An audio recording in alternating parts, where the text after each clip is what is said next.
वो इनकलाब की क्या जरूरत है जी, खाओ पियो तो मौज उड़ाओ। दीजिए हाथ। मिस्टर याब, मैं आपके लिए चांद तारे तोड़ कर ला सकता हूँ। बिजली गैस के बिल दे सकते हो, बंगला कार ला सकते हो। नहीं। Get lost. हमें इंसाफ कब मिलेगा? हमें बरात कब मिलेगी? मुझे ग्रीन कार्ड कब मिलेगा? मुझे तनख्वाह कब मिलेगी? कौन लाएगा इनकलाब? हम लाएंगे इनकलाब। पहले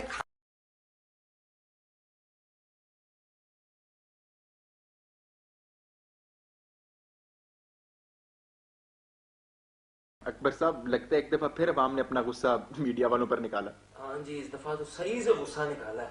वो मेरा एक फोटोग्राफर दोस्त है, वो एक रैली के अंदर औरतों की तस्वीरें उतार रहा था। वैसे रोका तो नहीं होगा आपने? नहीं नहीं, मैंने बहुत रोकने की कोशिश की। मैंने उसे बार बार कहा, भाई सारी औरतों के बजाय एक दो की तस्वीरें खींच लो। तो फिर पिटाई तो फोटोग्राफर की होनी चाहिए थी ना, आपको क्यों चोटें लग गई? अरे जैन साहब, वो क्या था, मर्दों की जगह औरतें मार रही थी तो मैंने इल्जाम अपने सर ले लिया। Oh very nice. तो ऐसी बात ही तो मुझे भी बुला लेते। अगली दफा जैन मेरे भाई, अगली दफा तुझे जरूर दावत दूंगा मैं। वैसे एक बात बताएं, ये पट्टियां आपने किसी मोची से करवाई हैं? क्यों, क्या हुआ? एक बड़ी बेढंगी सी मरहम पट्टी हुई है। हाँ जैन साहब, क्या बताऊं आपको, आज एहसास हुआ है कि हमारी बेचारी अवाम को अस्पताल जाके कितनी अजियत झेलनी पड़ती। मैंने तो सुना है कि अस्पतालों की हालत बड़ी अच्छी हो गई है और सफाई का भी बेहतरीन निजाम है। नहीं नहीं, इसमें कोई शक नहीं है, सफाई बहुत आला होती है। ऐसा लगता है कि तमाम डॉक्टर मरीजों को छोड़कर सफाई कर रहे हैं। हो सकता है डॉक्टर किसी एहतजाज पे निकले हो या कोई स्ट्राइक हो। हाँ जी, ऊपर से मेरी किस्मत खराब, वो साथ ही किसी फैक्ट्री में ना आग लग गई हुई थी, तो वहां से बेचारे मरीज जो है चौक दर चौक आ रहे थे, मुझे कोई पूछ ही नहीं रहा था। तो फिर क्या, वो मैंने अपनी शर्ट उतार के थोड़ी सी जला ली, पहन ली, फिर जाके मेरी बारी आई।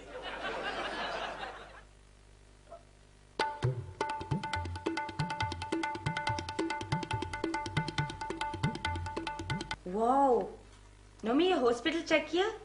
नोमी, नोमी के बच्चे। जी मिजी।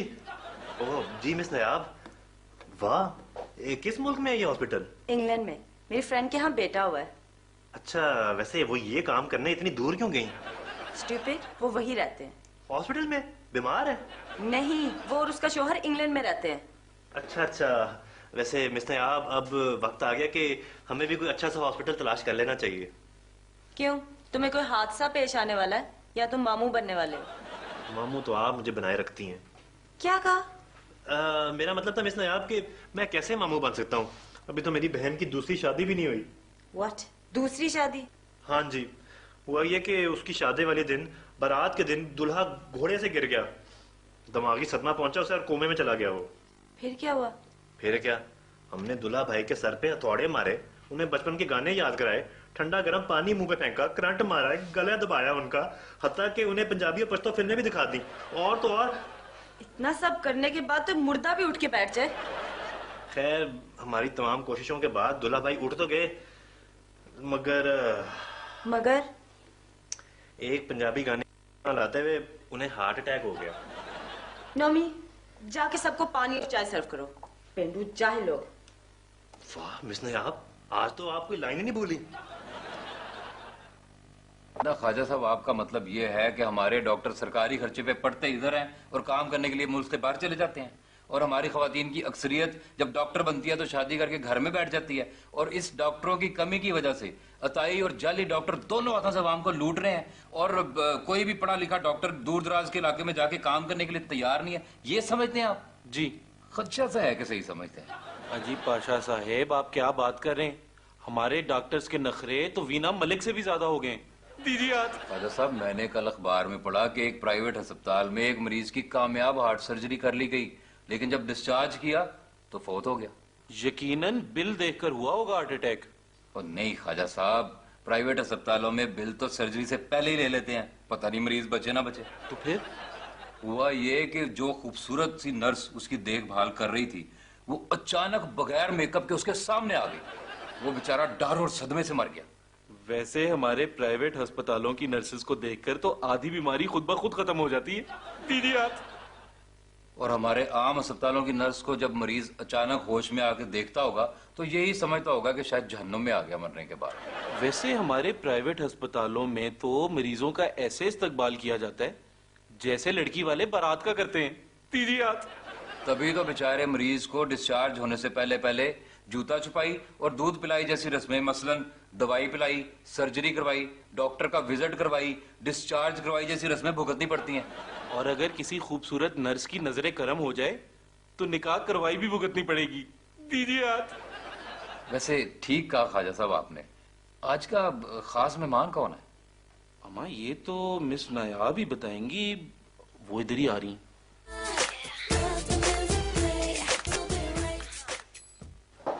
जी हजरात, तो प्लीज गैस कीजिए हमारे आज के मेहमान को।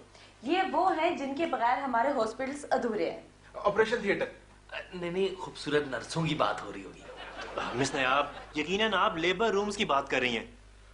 वो दिन कब आएगा जब एक खूबसूरत सी नर्स आके मुझसे कहेगी मुबारक हो, आप बाप बन गए हैं। लेकिन नर्स को कैसे पता चलेगा कि आप बाप बनने वाले हैं, जबकि आपकी तो अभी तक शादी भी नहीं हुई। दीजिए हाथ। ओहो भाई, कंप्यूटर और इंटरनेट का दौर है, सभी कुछ हो सकता है। अब तो बस सूरज का मगरिब से निकलना रह गया बाकी। ये क्या फजूल बातें हो रही हैं? कोई लिंक और कोई सेंस ही नहीं है। अजी अब तो यही कुछ होगा इस एपिसोड में, और वो सब कुछ भी जिसकी आपको डॉक्टर खुर्रम भट्ट से उम्मीद है। दीजिए हाथ। सॉरी। सब के सब निकम्मे और नालायक हैं। यही डायलॉग था ना मेरा? हाँ जी। सब के सब निकम्मे और नालायक हैं। हमारे आज के मेहमान वो मरीज हैं जिन्होंने किडनी ट्रांसप्लांट करवाई है। तो प्लीज वेलकम शेख तनवीर भट्ट साहब।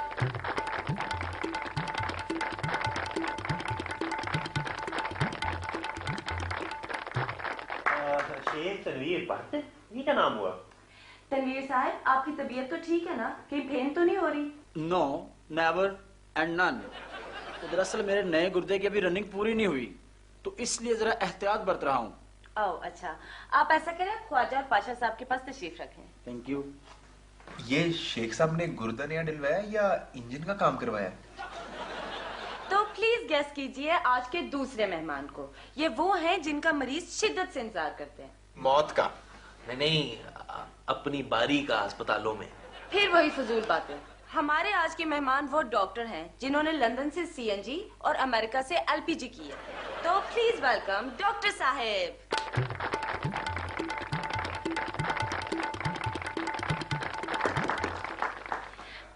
डॉक्टर साहब, आप प्लीज जैन और अकबर के पास तशरीफ रखें, और नोमी सबके लिए चाय लेकर आओ।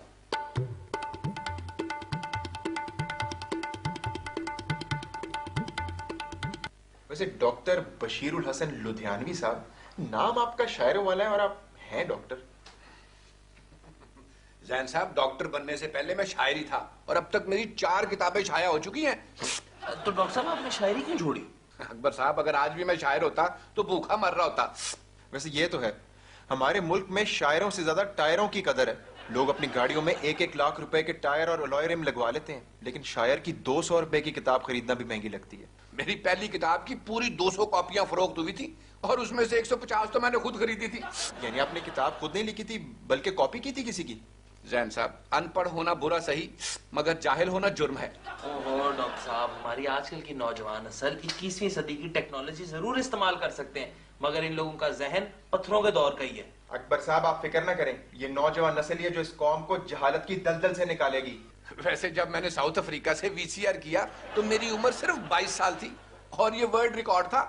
ओहो डॉक्टर साहब, कैसी बातें कर रहे हैं? मैं जब 12 साल का था तो मेरे पास वीसीआर था, मेरे वाले साहब दुबई से लेकर आए थे। वैसे डॉक्टर साहब, आपने पूरी दुनिया से इतना कुछ किया हुआ है, तो पाकिस्तान से कोई कोर्स क्यों नहीं किया? मैट्रिक मैंने पाकिस्तान से ही किया था और एमबीबीएस भी।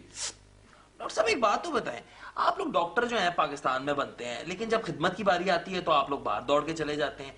ये अमेरिका, यूके, कनाडा वगैरह में डॉक्टरों की कमी है या मरीज ज्यादा है वहां पे? वैसे हमारे मुल्क में जितनी टेंशन्स हैं, कोई इंसान फिजिकली फिट हो भी तो मेंटली जरूर बीमार होता है। वैसे एक सर्वे के मुताबिक पाकिस्तान में 4 किस्म की बीमारियां आम पाई जाती हैं। सियासी बीमारियां, इखलाकी बीमारियां, मुआशी बीमारियां और इलाकाई बीमारियां। और जी माशी बीमारी के साथ साथ बदमाशी की बीमारी भी आम है। और मेरे ख्याल में अज़दवाजी बीमारियां भी आम है। हकीम जैन साहब, अगर आपने इस तरह की गुफ्तगू करनी है तो बराए मेहरबानी मीनारे पाकिस्तान के बत्ती चौक पे जाके अपना दवाखाना खोलिए। वैसे पाकिस्तान छोड़ने से पहले मैं पुरस्रार बीमारियों का इलाज करता था और बड़े नोट कमाए हैं मैंने इसमें। पुरस्रार बीमारियां क्या मतलब? हो सकता है कि जिन मरीजों पर कुछ बाबे शाबे आ जाते हो डॉक्टर साहब उनका इलाज करते हो। बहुत अच्छे भाई, डॉक्टर ना हो गए पीर डीजल सरकार बाबा साईं हो गए। ये देखिए मिस नायाब, लाहौर के बड़े बड़े हॉस्पिटल्स का मेन्यू। अब बंदा इतना भी पेंडू ना हो, ये मेन्यू नहीं ब्रोशर है। एक ही बात है। अच्छा ये देखिए, यहाँ पे लेबर रूम से लेके डिस्चार्ज तक की तमाम प्राइसेस लिखी हुई हैं। लेकिन तुम ये सब लेके क्यों घूम रहे हो? वो दरअसल हॉस्पिटल वाले घर घर तकसीम करना चाह रहे थे। मैंने कहा मुझे 100 रुपए दें, मैं कर देता हूँ। तब तुम 100 रुपए के लिए घर घर जाके ख्वार होगे। मैंने कौन सा बांट दिए हैं, मैंने जाके रद्दी वाले को बेच दिए 200 रुपए के। 300 रुपए की दिहाड़ी लग। कितने अफसोस की बात है, नीचे से लेकर ऊपर तक करप्शन ही करप्शन है। तो मिस नायाब, मैंने कौन सी 3 अरब की करप्शन कर ली, 300 की है। एक ही बात है। शेख साहब आपका नाम बड़ा अजीब सा है, शेख तनवीर बट। यकीनन आप माँ की तरफ से शेख और बाप की तरफ से बट होंगे। दीजिए हाथ। No, never, none. मैं दरअसल शेख ही हूँ। वो तो बचपन में ज्यादा खाने की आदत की वजह से लोग मुझे बट समझते हैं। अच्छा शेख साहब, आपका ऑपरेशन कैसे हुआ? जब मेरा गुर्दा गॉन हुआ। ये गुर्दा है या सियासतदान जो वजीर बनते ही गो एंड गॉन हो जाता है? दीजिए हाथ। मेरा मतलब है कि लंदन में बेरोजगार डॉक्टरों ने मुझे लूटने की कोशिश की और कहा कि पैसे निकालो नहीं तो तुम्हारा एक गुर्दा निकाल लेंगे। वैसे शेख साहब, आपने तो आगे से यही कहा होगा कि पैसे के लिए तो मैं जान भी दे सकता हूँ, गुर्दा क्या चीज है। कमाल कर दिया पाशा साहब आपने। मैंने ये ही कहा था, और वैसे भी मैंने सोचा कि मेरे पास 2 तो हैं, एक निकल भी गया तो क्या फर्क पड़ेगा। वाह क्या सोच है। तो फिर क्या किया उन डाकू डॉक्टरों ने? मुझे बेहोश किया और गुर्दा निकाल लिया। चलो पैसे तो बच गए ना। उस वक्त मेरे पास पूरे 20 पाउंड थे जो कि बच गए थे, लेकिन बाद में एहसास हुआ कि एक गुर्दे के बगैर जिंदगी कितनी मुश्किल होती है। फिर क्या किया आपने? लंदन में ऑपरेशन तो बहुत महंगा था, इसलिए सोचा कि पाकिस्तान आकर करवा लूं। यहाँ भी 4 ऑपरेशन के बाद मसला हल हुआ है। 4 ऑपरेशन? शेख साहब आप गुर्दा ट्रांसप्लांट करा रहे थे या प्लास्टिक सर्जरी करवा रहे थे कि 4 ऑपरेशन हुए? ये गुर्दे की बात कर रहे हैं या कराची ऑपरेशन की बात कर रहे हैं? दीजिए हाथ। ओह, मैं भूख सी चमक उठी है, पता नहीं मिस नायाब कहाँ रह गई है। वैसे मिस ने आप आज ये जो गर्मा गर्म बहस चल रही है, मेरे ख्याल में कोई स्पेशल मेन्यू होना चाहिए। जी बिल्कुल, आज के मेन्यू में है मरीज की बीमारी और खुआरी की मिक्स दाल, और वो भी महंगे इलाज के तड़के के साथ। वाह वाह, यानी कि देसी और चटपटा खाना। वैसे जब से मैंने सिंगापुर से यूएसपी की है, देसी खाना तो मैंने चक्कर भी नहीं देखा। यानी आज बहुत मजा आएगा। वैसे प्राइस क्या है मिस नायाब? सिर्फ 2100 रुपए में, और वो भी 3 लोगों की सर्विंग के साथ। सिर्फ दाल और वो भी 2100 रुपए की? इतनी महंगी? इलाज भी तो कितना महंगा हो गया ना। वैसे मैं दाल इतने शौक से नहीं खाता। मिस नायाब, आप ये खर्चा मेरे बिल में डाल दीजिएगा। वैसे भी मैंने वापसी पे एक करोड़पति पेशेंट को चेक करना है, पैसे वहीं से पूरे कर लूंगा। नोमी, शेफ चाचा के पास गए कि नहीं?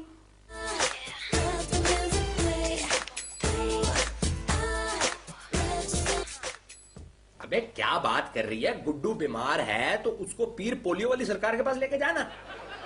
अबे चरिया हो गई है क्या, वो तो मुर्दों को जिंदा कर देते हैं। अच्छा अच्छा, जाने से पहले खुदा हाफिज से पहले तो कुछ बोलना। आई मिस यू। अरे वाह, आज तो अंग्रेजी में प्यार की बातें कर रही है। I miss you too, goodbye. वाह चाचा, आज तो चाची ने आई मिस यू बोल दिया। तेरे को कैसे पता चला? जिसने बोला होता है ना उसको पता होता है। मेरा मतलब है कि ये गुड्डू कौन है? और वो गुड्डू जो है ना, वो तेरी चाची का भाई है। उसको पागलपन के अजीब दौरे पड़ते हैं, तो जब उसको दौरा पड़ता है तो अजीबो गरीब बातें करता है। मेरे को एक दफा कहने लगा आपकी शक्ल शाहरुख खान से मिलती है। मैंने कहा भाई चरिए, ना मैं हकलाता हूँ ना मेरे को झटके लगते हैं। वैसे चाचा आप शाहरुख खान लगते हैं चकवाल के। अबे कार्टून, जल्दी से बोल क्या काम है, वरना तेरे को कीमे वाली मशीन में डाल के ना तेरे नूडल्स निकालूंगा, उन पे गर्म पानी डालूंगा तो सब कहेंगे कि शेफ चाचा ने आज नूडल सूप बनाया। चाचा ये आपके गांव में हकीम या डॉक्टर का रिवाज नहीं है? हो सकता है कि गुड्डू को कोई ज़हनी बीमारी हो। अबे क्या बात कर रहा है, वो जो हमारे पीर बाबा है ना पोलियो वाली सरकार, वो 2 साल जंजीरों में जकड़ेंगे, सारी बीमारी ऐसे करके भूल जाएगा।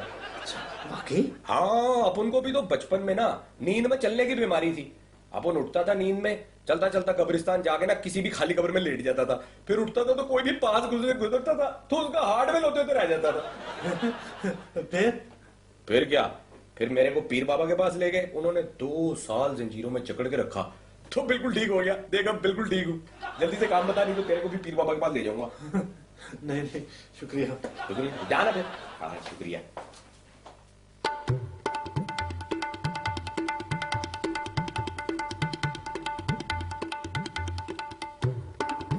देखिए जी, 4 ऑपरेशन मेरे इस तरह हुए कि पहली बार तो डॉक्टर ने मेरा इकलौता गुर्दा निकाला और नया लगा दिया, और फिर गलती का एहसास होने पर दूसरा ऑपरेशन करके मेरा वापस लगा दिया, और फिर पता चला कि जिसने गुर्दा अतिया दिया था उसके गुर्दे में पत्थरी थी, और तीसरा ऑपरेशन करके वो पत्थरी निकाली गई, और फिर पता चला कि डॉक्टर अपनी हीरे की अंगूठी अंदर भूल गया, और चौथा ऑपरेशन हुआ। लेकिन मैंने तो सुना है कि पाकिस्तान में अब हर किस्म की सर्जरी मुमकिन है। मिस नयाब, आपने सर्जरी के नहीं बल्कि सर्जिकल अटैक के बारे में सुना होगा।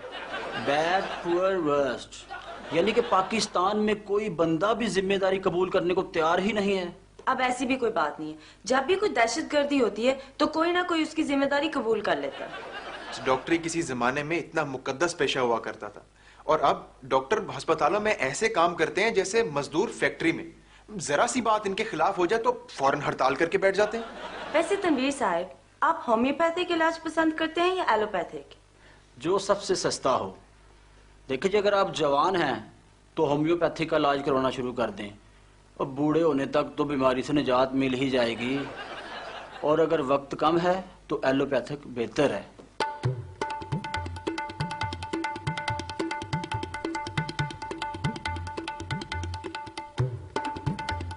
भाई ऐसा खाना तो मैंने थाईलैंड में भी नहीं खाया था, जहां मैं एलडीए करने गया था। क्या वहां भी लाहौर डेवलपमेंट अथॉरिटी है? ये अगर ऐसा है तो क्या वहां के प्लॉट्स और सड़कें भी उखड़ी पड़ी? दीजिए हाथ। वैसे मैंने सुना है कि वहाँ पे सांप और बिच्छू ऐसे खाए जाते हैं जैसे यहाँ ब्रायलर चिकन। पाकिस्तान में जितने भी मसले मसाइल हों, मगर कौम का शऊर बेदार हो चुका है। जी बिल्कुल, माशाल्लाह जिस गुलूकार के भी 2 गाने हिट हो जाते हैं वो करोड़ों रुपए मालियत के अस्पताल की बुनियाद रख देता है। वैसे इब्रारुल हक और शिदात रोया की कोशिशों को खराज तहसीन पेश करना चाहिए। खान साहब ने तो बगैर गाना गाए ही अस्पताल बना दिया। जी, खान साहब की क्रिकेट की कामयाबियों के गुण तो पूरी कौम गाती है।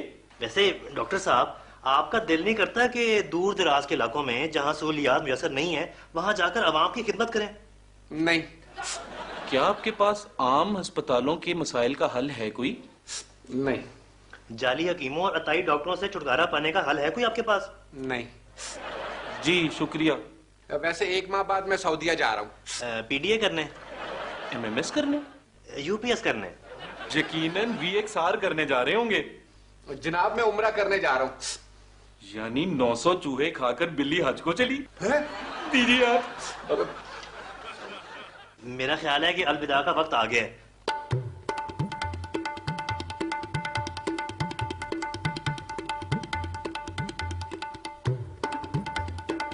यकीनन आज की शाम बहुत अच्छी रही होगी और आपको हमारा खाना बहुत पसंद आया होगा। मुझे तो बिरयानी बहुत पसंद आई। बिरयानी? मगर आज की मेन्यू में तो बिरयानी थी नहीं। वो शेफ चचा ने अपने और मेरे लिए मेरा मतलब है कि वो पिछले हफ्ते की बिरयानी खाई है ना। बासी खाना सेहत के लिए नुकसानदेह है। जाने से पहले अगर कोई हमारे मेहमानों से कुछ पूछना चाहता है तो पूछ सकता है। डॉक्टर साहब, मैंने सुना है कि यूरोप और अमेरिका में बहुत ज्यादा हुस्न पाया जाता है। अब मुझे तो मशरकी हुस्न पसंद है, जैसा कि शकीरा, जेनिफर लोपीज वगैरह वगैरह। जी डॉक्टर साहब, पाकिस्तान में तो शकीला और मासी ज़ैनब ही मिल जाए तो बड़ी बात है। दीजिए हाथ। वैसे शेख तनवीर साहब, अगर किसी ने आपको दोबारा लूटने की कोशिश की तो आप गुर्दा देंगे या पैसे? अब तो मैं लूटने वाले का गुर्दा निकालूंगा। अच्छा तनवीर साहब, ये बताइए कि आपने पाकिस्तान की गरीब आवाम के बारे में कुछ सोचा है? जी बिल्कुल, मैंने सोच रखा है जो अवाम रोजी और रोटी के चक्कर में अपना गुर्दा बेचने पे मजबूर है उनके लिए कुछ करूं। वैसे तनवीर साहब, तो बड़ी अच्छी बात है। आपका क्या करने का इरादा है? उनका गुर्दा अच्छे दामों खरीद लूं ताकि उनके साथ कोई फ्रॉड ना करे। वाह, बड़ी अच्छी बात की आपने। डॉक्टर साहब, आप जाने से पहले कोई पैगाम देना चाहेंगे? जी जरूर। नाज़रीन, ये बात हमेशा याद रखिए, परहेज इलाज से बेहतर है। साफ सुथरी और सादी खुराक को तरजीह दें। मुरगन और गोश्त वाली ग़िज़ाएं सेहत के लिए अच्छी जरूर हैं, मगर इनका मुनासिब इस्तेमाल और सब्जियों का ज्यादा से ज्यादा इस्तेमाल करें। अपनी सेहत का ख्याल रखें।